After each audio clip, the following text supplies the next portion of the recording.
아버지께 참되게 예배하는 자들은 영과 진리로 예배할 때가 오나니 곧 이때라. 아버지께서는 자기에게 이렇게 예배하시는 자들을 찾으시느니라.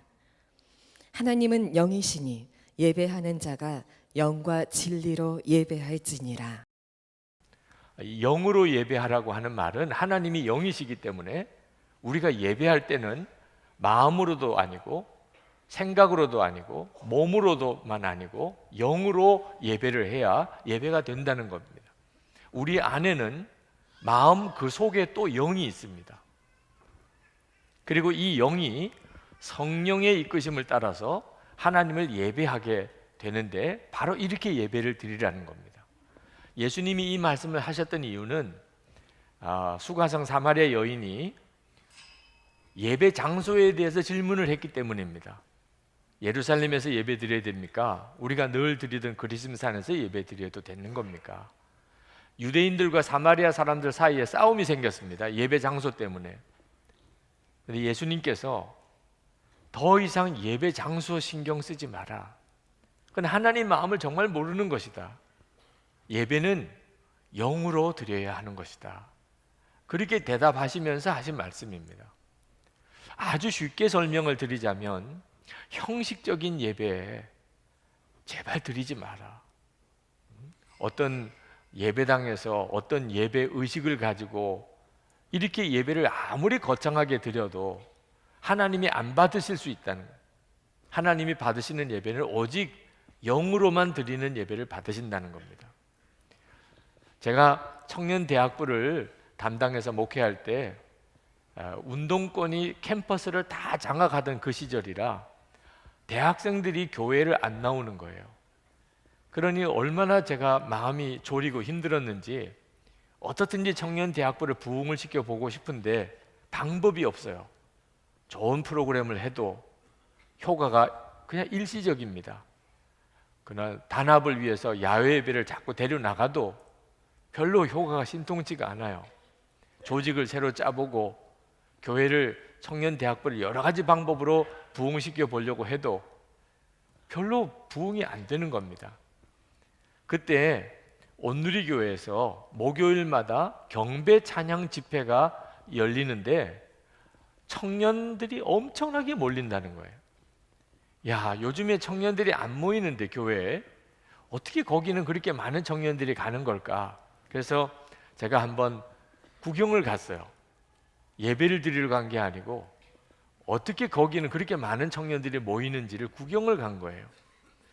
그 시간에 가서 예배당을 들어갔는데 예배당 문을 여니까 예배당 안에서 열기가 후끈하는 열기가 느껴져요. 단순히 사람이 많았기 때문만 아니고 진짜 열기가 느껴져요. 요즘에는 이렇게 강단 위에 찬양팀이 올라와서 찬양을 하는 일이 이제 우리에게도 익숙하지만 그때 당시는 정말 생소했어요. 이 강단 위에 청년들이 찬양팀이 올라와서 찬양을 인도하는 겁니다. 더 놀라운 것은 거기에 모인 청년들이 고등학생들도 있어요. 중학생도 있었던 것 같아요. 그들이 일어나서 찬양하고 다 일어나는 것도 아니에요. 누구는 엎드려서 무릎을 꿇고 찬양하고 도대체 이게 어떻게 된 일인가? 찬양하는 사람을 봤습니다. 어떤 사람은 울고서 찬양하고 어떤 사람은 눈을 감고 찬양하는데 정말 깊이 주님께 몰입되어 있는 것 같아요. 저는 청년들이 이렇게 예배를 좋아하는 줄 몰랐어요. 저는 청년들이 예배 싫어하는 줄 알았어요. 1시간을 찬양을 하고 또 1시간 가까이 말씀을 듣고 또 그렇게 통성으로 기도하고 2시간이 훌쩍 넘는 그런 시간을 예배를 드리고 있더라고요. 예배만 드렸어요. 2부 예배 없어요. 그냥 예배 드리고 끝이에요. 그런데 그렇게 많이 모이는 거예요. 그때 제가 깨달은 것이 예배 때 하나님을 만나게 못 해주니까 예배가 지겨운 거라는 거예요. 예배 때 하나님의 임재를 경험하면 그러면 예배만 드려도 얼마든지 청년들이 모인다는 걸 그때 알았어요. 예배가 왜 이렇게 다를까? 형식적으로 드리는 예배와 영으로 드리는 예배가 달랐던 거예요. 여러분 쉽게 이해하시려면 아버님 추도 예배와 아버님 생신 잔치의 차이예요. 둘 다가 주인공은 아버님이에요. 아버님 추도 예배 분위기는 어떤 분위기예요? 아주 무겁고 가라앉은 분위기입니다. 아버지가 주인공인데 아버님은 계시지 않아요. 아버님 생신 잔치는 어때요? 아버님 모시고 그리고 음식을 장만해서 그리고 거기에 촛불을 켜고 그리고 생일 축하 노래를 불러드리고 시끌벅적해요. 다 웃음이 넘쳐요. 분위기가 완전히 다르죠. 똑같은 아버님을 주인공으로 하는 시간인데 핵심은 아버님이 살아 계시냐 그 자리에, 그 차이예요. 여러분 형식적인 예배와 영으로 드리는 예배의 차이도 똑같아요. 우리가 예배 드릴 때마다 예수님 이야기를 합니다. 모든 찬송의 주제는 예수님이에요. 그러나 예수님이 그 자리에 함께 계시는 것이 믿어지고 느껴지는 사람, 그 사람은 영으로 예배 드리는 거예요. 그러나 예수님이 이 자리에 함께 계시다는 게 느껴지고 믿어지지 않는 사람은 아무리 예수님 이야기를 해도 그의 예배는 형식적인 예배로 흐를 수밖에 없어요. 형식적인 예배를 드리는 거하고 정말 하나님을 만나는 예배와는 엄청난 차이가 있습니다. 여러분 하나님을 만나면 반드시 그 결과가 놀랍습니다. 사람이 행복해져요. 하나님이 그런 하나님이십니다. 우리가 하나님을 만나지 못해서 불행하게 사는 거지, 하나님을 만나면 갑자기 내 모든 삶이 행복해져요. 그리고 회개의 눈물이 터집니다. 그 전까지는 자기가 그런 죄인인 줄 몰랐어요. 하나님을 만나는 순간에 회개의 눈물이 터집니다. 하나님을 만나면 사랑이 들어와요. 내 속에 절절히 끓는 사랑이 들어옵니다. 그래서 원수도 사랑하는 사람이 돼요. 하나님을 만나면 기쁨이 생깁니다. 하나님을 만나면 평안이 생깁니다. 하나님을 만나면 세상을 이길 힘이 생깁니다. 하나님이 그런 분이세요. 예배가 바로 그 하나님을 만나는 거예요. 그런데 예배를 드리지만 무슨 사랑의 역사가 일어나는 것도 아니고 회개의 눈물도 없고 기쁨과 평강이 오는 것도 아니고, 그렇다면 예배 지금 잘못 드리고 있는 겁니다. 형식적인 예배만 드리고 있는 거예요 지금. 그건 여러분이 그냥 아실 수 있어요. 내 예배가 지금 영으로 예배를, 진짜 하나님을 만나는 예배를 드리고 있는지. 하나님을 만나면 예배가 완전히 달라지고, 그래서 예배 하나 제대로 드리고 모든 게 달라지는 거예요. 교회의 부흥도 일어나는 거고 인생의 변화도 일어나는 겁니다. 예배 때문에. 영으로 예배 드릴 때예요. 예배의 형식 무시하면 안 됩니다. 다 중요해요. 예배 장소, 예배 형식 다 중요하지만 형식적인 예배만 드리고 예배 드렸다고 생각하는 것도 큰일입니다. 하나님을 만난 역사도 안 나타나고 변화도 없는데 예배 시간에 그 자리에 앉아 있었다고 나 예배 드렸다 이렇게 생각하는 것도 금물입니다. 어떤 분이 그래요. 목사님, 오늘은 정말 예배 드릴 기분이 아닙니다. 그분의 심정을 충분히 이해할 수 있겠어요. 그럴 때가 있거든요. 저도 예배 드릴 기분이 아니에요. 몸이 너무 아프거나 너무 상처받은 말을 들었거나 너무 힘든 일에 부딪혔거나 너무 피곤하거나 그러면 오늘은 정말 예배 드릴 기분이 아니네. 지금도 예배당에 오셨지만 예배 드릴 기분이 도무지 아니신 분이 있으실 거예요. 인상 쓰는 거 보면 알아요. 예배 드릴 기분이 아니신. 그런데 예배는 기분으로 드리는 거 아니거든요. 내 마음과 감정이 예배 드리고 싶어서 예배 드리는 거 아니라고 영으로 예배하라고 말씀을 한 겁니다. 그 예배를 기분으로 드리고 마음의 감정으로 즐거워서 드리는 게 아니고 영으로 드리라는 건 어떻게 하라는 건가? 여러분의 마음속에 영이 있거든요. 그 영이 어떤 상태인 줄 아십니까? 그걸 아셔야 돼요. 여러분의 영이 어떤 상태인지를 알기 원하신다면 여러분이 죽고 난 다음에 천국 가는 길에 어떠할지를 한번 그냥 상상해 보세요. 그때는 몸은 죽어서 매장을 하거나 화장을 했습니다. 여러분의 마음은 이미 그때는 더 없습니다. 그때는 영만 있어요. 영이 이제 하나님께 가는 거거든요. 그때 그 영은요, 얼마나 기쁠까요?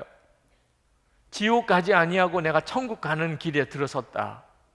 그걸 알 때 영은요, 찬양하고 춤을 추고 감격할 거예요. 그렇지 않을 사람 누가 있습니까? 예수님의 십자가 때문에 오직 그 은혜로 내가 지금 천국에 가게 됐습니다. 그런데 그 영이 지금 여러분 마음 속에 있어요. 지금 여러분의 마음 속에 있는 영은 지금도 꼭 그 상태예요. 환경, 여건 아무 상관없어요. 구원받은 영혼이에요. 여러분 그 영이 지금 성령님의 역사를 힘입고 있어요. 그래서 오늘 여기 교회도 나오신 거고 예수도 믿고 있는 거예요. 여러분이 감정과 생각에 눌려서 그렇지 여러분의 심령 속의 영은요, 지금 여러분이 아무리 어려워도, 여러분이 아무리 고통스러운 상황에 있어도 변함없이 하나님을 찬양하고 감사하고 감격해 하고 있다고요. 그렇지 않으면 여러분은 구원받은 사람도 아니거든요. 그 영으로 예배를 하라는 거예요. 그 영으로. 마음과 생각과 판단으로 예배하자면 우리 예배를 가로막는 게 너무 많습니다.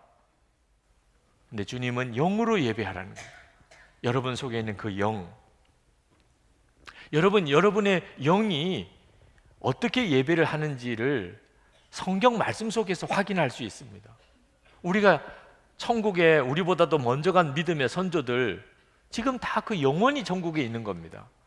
근데 그들이 어떻게 예배 드리는지 모습이 나와요. 요한계시록 7장에 그 모습이 나옵니다. 요한계시록 7장 9절부터 12절까지입니다. 이 일 후에 내가 보니 각 나라와 족속과 백성과 방언에서 아무라도 능히 셀 수 없는 큰 무리가 흰옷을 입고 손에 종려가지를 들고 보좌 앞과 어린 양 앞에 서서 큰 소리로 외쳐 가로되 구원하심이 보좌에 앉으신 우리 하나님과 어린 양에게 있도다 하니 모든 천사가 보좌와 장로들과 내 생물의 주위에 섰다가 보좌 앞에 엎드려 얼굴을 대고 하나님께 경배하여 가로되 아멘. 찬송과 영광과 지혜와 감사와 존귀와 능력과 힘이 우리 하나님께 세세토록 있을지로다. 아멘 하더라. 여러분, 이 그림이 그려지십니까? 모든 나라와 족속에서 사람들이 모여서 다 흰옷을 갈아입고 종려나무 가지를 흔들고 다 서서 하나님을 찬양하고 그리고 엎드려서 경배하면서 하나님을 예배하는 그 모습, 그 예배가 얼마나 역동적이고 표현이 강한 예배입니까? 우리 영이 그렇게 예배한다는 거예요. 11절에 엎드려 경배한다는 표현이 예배의 핵심 단어입니다. 구약 성경에도 모든 예배의 핵심 표현이 엎드려 경배하는 거예요. 오늘 우리가 이렇게 좋은 의자에 앉아서 예배 드리지만 여러분의 마음의 자세는 엎드려 경배하는 거예요. 지금 하나님 앞에 우리가 엎드려 경배하는 거예요. 우리 영이 지금 그런 상태에 있습니다. 영이 이끄는 대로 예배하면 표현이 강해져요. 하나님을 정말 바라보는 눈이 열리기 때문에 그렇습니다. 감사합니다. 하나님 사랑합니다. 그냥 예배 시간에 앉아 있는 게 아니고 마음으로부터 그런 고백이 나와요. 하나님을 바라보게 되니까. 여러분, 저희 교회에서도 여러분에게 통성 기도를 시키고 일어나서 찬양하게 하고 일어나서 성경 봉독을 하고 하는 이유가 있어요. 하나님 앞에서 드리는 예배를 생각하니까 그렇게 되더라고요.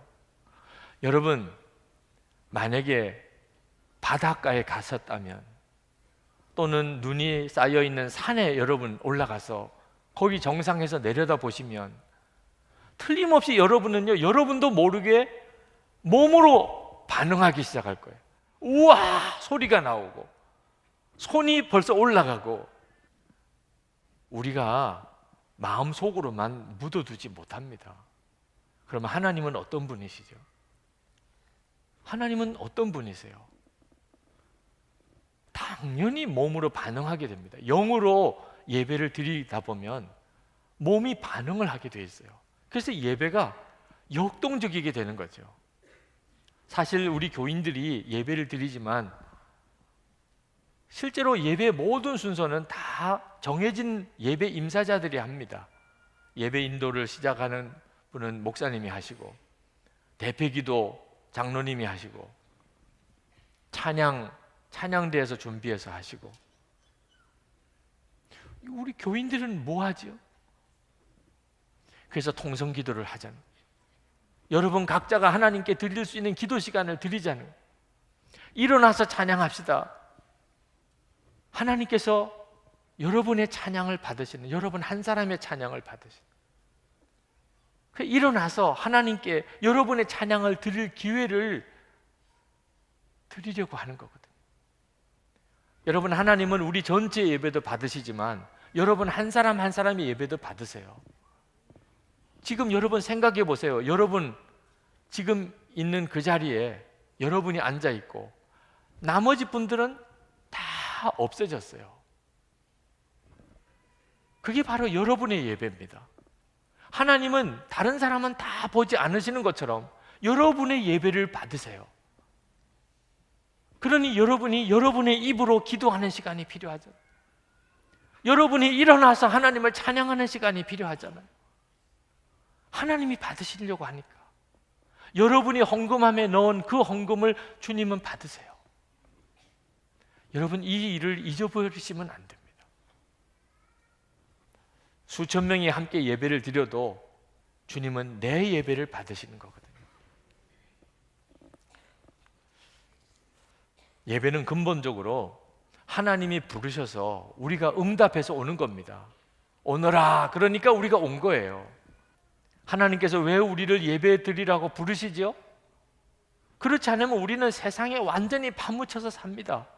우리에게는 세상을 이길 힘도 필요하고, 우리 속에 하나님의 사랑이 부어져야 되고, 하나님이 우리 속에 기쁨과 평강으로 역사하셔야 되고, 우리가 누리는 이 진짜 행복감을 다시 회복시켜 주셔야 되는데, 그냥 내버려두면 우리는 그냥 정신없이 세상에서만 헤매요. 그러다가 쓰러져 버리는.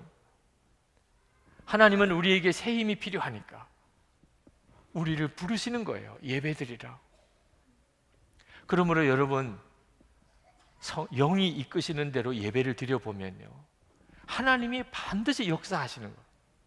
우리에게 새 힘을 주시는 것을 다 경험하게 됩니다. 영이 이끄시는 대로 예배를 드려보시면, 여러분 예배 드리면 힘이 나요. 이 영이 이끄는 대로 예배 드려보세요. 예배 드릴 기분 아니에요. 나 지금 예배 드릴 심정 아니에요. 충분히 이해돼요. 그런 순간이 수도 없이 많아요. 그런데 기분으로, 감정으로 예배 드리면 안 돼요. 영으로 예배해야 돼요. 영으로. 우리 영은요 항상 충만해요. 구원의 감격, 구원의 기쁨, 성령님을 모시고 있는 곳이니까. 그러면 육도 살고 마음도 살고 내 삶의 모든 것에 변화가 일어나요. 여러분이 이렇게 영으로 예배를 하려면 보이지 않으시는 주님과 친밀한 동행함이 평소에 있어야 됩니다. 보이지 않으신 주님, 그분과 동행하는 훈련, 24시간 예수님을 바라보라고 그렇게 권해드렸잖아요. 예배는 보이지 않으시는 하나님께 드려요. 영으로 영이신 하나님께 드립니다. 그래서 초신자들은요, 예배 때 하나님을 바라보기가 참 힘들어요. 아직도 주님과 동행하지 잘 못하시는 분들은 이런 예배당이 중요해요. 설교자가 중요해요. 찬양대가 중요해요. 여러분의 예배를 돕는 요소들이 필요해요. 그런데 주님과 친밀히 동행하는 사람에게는 이런 외적인 것이 거의 필요 없어요. 아브라함이 이삭을 바치러 올라가지 않았습니까? 그 예배거든요. 제사 드리러 올라간 거예요. 제물이 사랑하는 독자예요. 이 세상에 이런 예배가 어디 있습니까? 누가 그런 예배를 드릴 수 있겠어요? 독자를 하나님께 바치는 예배. 그런데 아브라함은 이삭을 데리고 올라갑니다. 왜? 늘 하나님과 동행하면서 이제는 믿어졌거든요. 하나님은 죽은 자도 살리시는 하나님이다. 그래서 모리아 산에서 진짜 아들에게 칼을 내리치려고까지 했잖아요. 하나님, 여호와 이레의 하나님, 엄청난 축복의 눈이 그때서야 아브라함에게 열립니다. 하나님과 친밀히 동행하는 사람이냐 아니냐에 따라서 예배가 달라져요. 똑같은 예배를 드려도 왜 역사가 다른가? 주님과의 친밀함이 다르기 때문입니다. 보이지 않으시는 하나님이 보이시는 분처럼 바라보아지게 되기 바랍니다.